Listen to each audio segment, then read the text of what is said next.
mouse in Encanto is actually a human, or at the very least, has the soul of one. We learn inside of the film that the miracle, or Encanto, comes as a result of Abuela's husband Pedro sacrificing himself for the welfare of the rest of his family and community. And in the wake of this sacrifice, the miracle is born along with Casita and each of the family members' respective powers. Now, when you see the way that the scene goes down, it's pretty devastating, but the good news is I think Pedro lives on as Casita. For example, when we see the flashback to how Alma and Pedro meet, we see that it's during a Colombian holiday called the Day of Little Candles. In case you're unaware, this is actually a widely celebrated Colombian holiday to celebrate the Immaculate Conception of Jesus, who, as you may be aware, grows up to perform miracles, sacrifice himself, and eventually come back.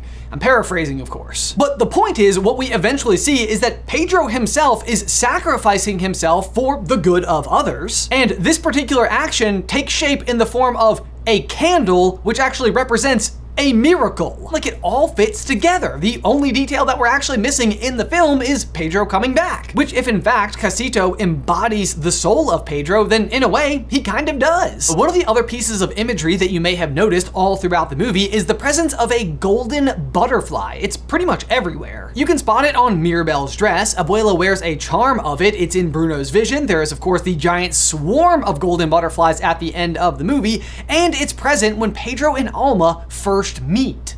In fact, it's a golden butterfly that causes Pedro to turn his head and spot Alma in the first place. Oh, I love that cute little wave. But also, last and certainly not least for our golden butterfly is that it is the symbol that is printed on the side of the candle, which is the physical representation of the miracle itself.